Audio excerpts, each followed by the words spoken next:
Hello dear student friends. Today we are going to see one of the important topic that is called transistor load line analysis. It is generally required for understanding the concept of transistor as an amplifier, a small signal amplifier as well as power amplifier. So in transistor circuit analysis, this is generally required to determine the collector current for various collector emitter voltages. We can see IC for different or various VCEs.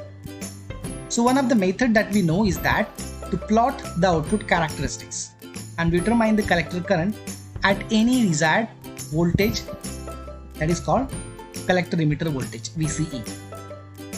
A more convenient method is a load line method. This method used to solve so many problems. So let's go to explain the load line method.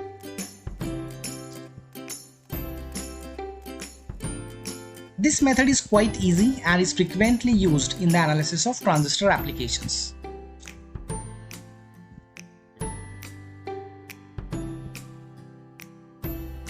This is a circuit of a DC load line.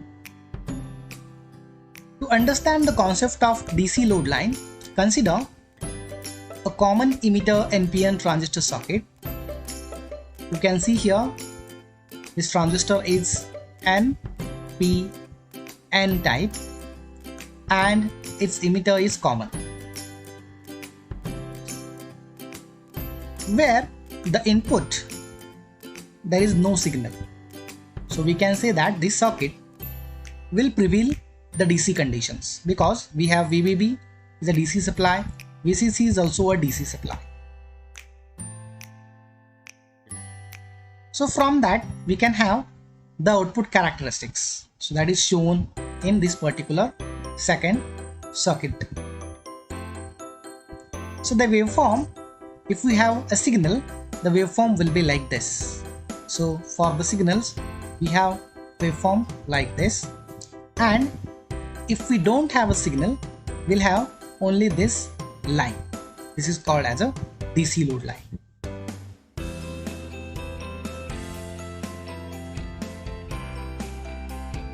Generally, to find out the DC load line, we need to find out the points on VCE and points on IC.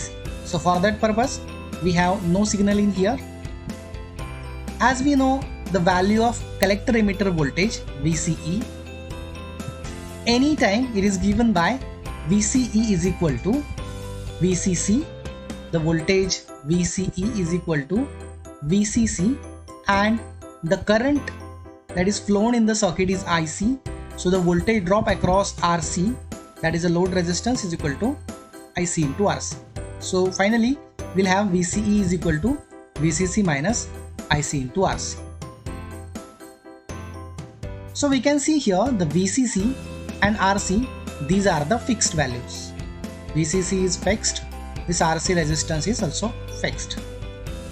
So the equation VCE equal to VCC minus IC into RC, this equation is a first degree equation.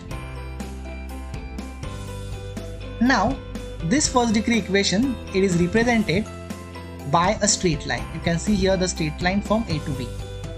This is known as a DC load line. So we have to find out the value of point A and value of point B.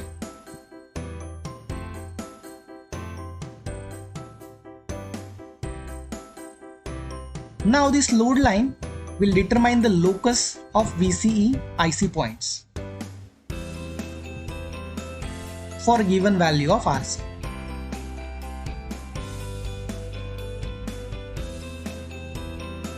To add the load line, we need two endpoints of the straight line.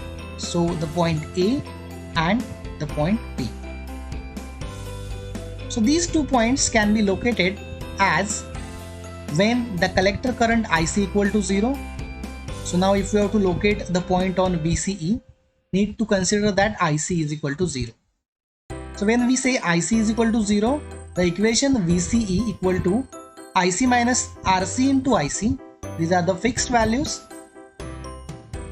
Now the IC becomes a 0, the whole term, this will become a 0. So what we'll have finally? Only VCC. So for IC is equal to 0, we are getting a point that is VCC on this VCE line. We are considering it as a point P. Now when the collector emitter voltage VCE equal to 0, so what will happen then? The VCE is equal to VCC minus IC into RC. This equation becomes a 0. So from that, the VCC is a fixed, RC is a fixed, so IC is equal to VCC divided by RC. So this will give us a point A, that is a distance of OA. So by joining this point A and this point B, we have a DC load line. The current IC and the voltage VCE conditions in the transistor circuit are represented by some points on the output characteristics. So the same information can be obtained from the load line as well. Thus when IC is maximum, means we have a point A VCC divided by RC, and when VCE is equal to 0,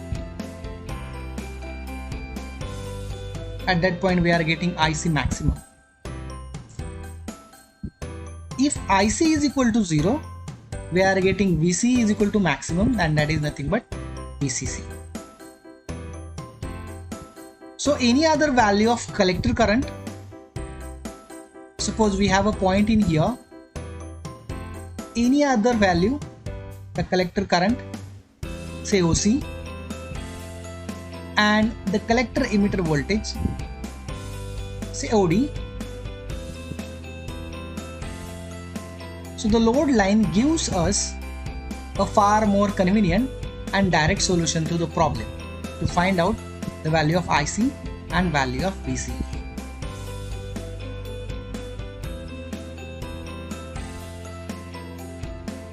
The next characteristic in the load line analysis is the operating point, that is also called as a Q point. We can say Quiescent point. The zero signal values of IC and VCE, they are known as an operating point. So we can say the point A is also called as an operating point, point B is also called as an operating point.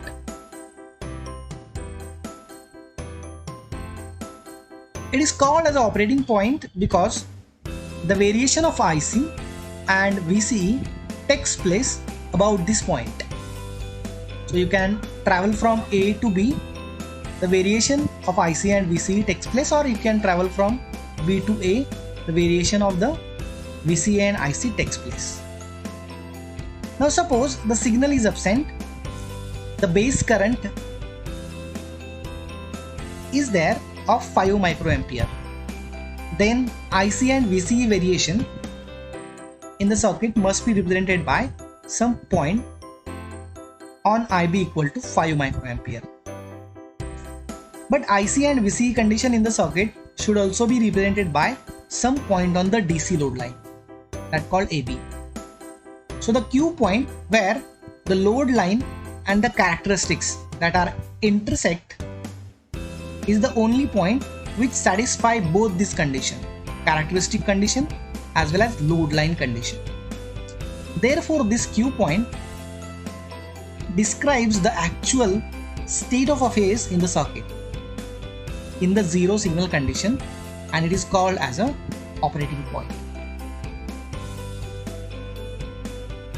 So referring to this particular figure, we can say that for IB equal to 5 microampere, the zero signal values means VCE, that will be OC volt. So this is just a graph, so that's why I say OC volt. exactly in a practical you will get some voltages, and IC that is equal to OD milliamps. So the zero signal values of IC and VCE, that is also called as an operating point, are determined by the point where DC line intersect with the proper base current value. So this is from the load line analysis and the quiescent point of the load line. Thank you.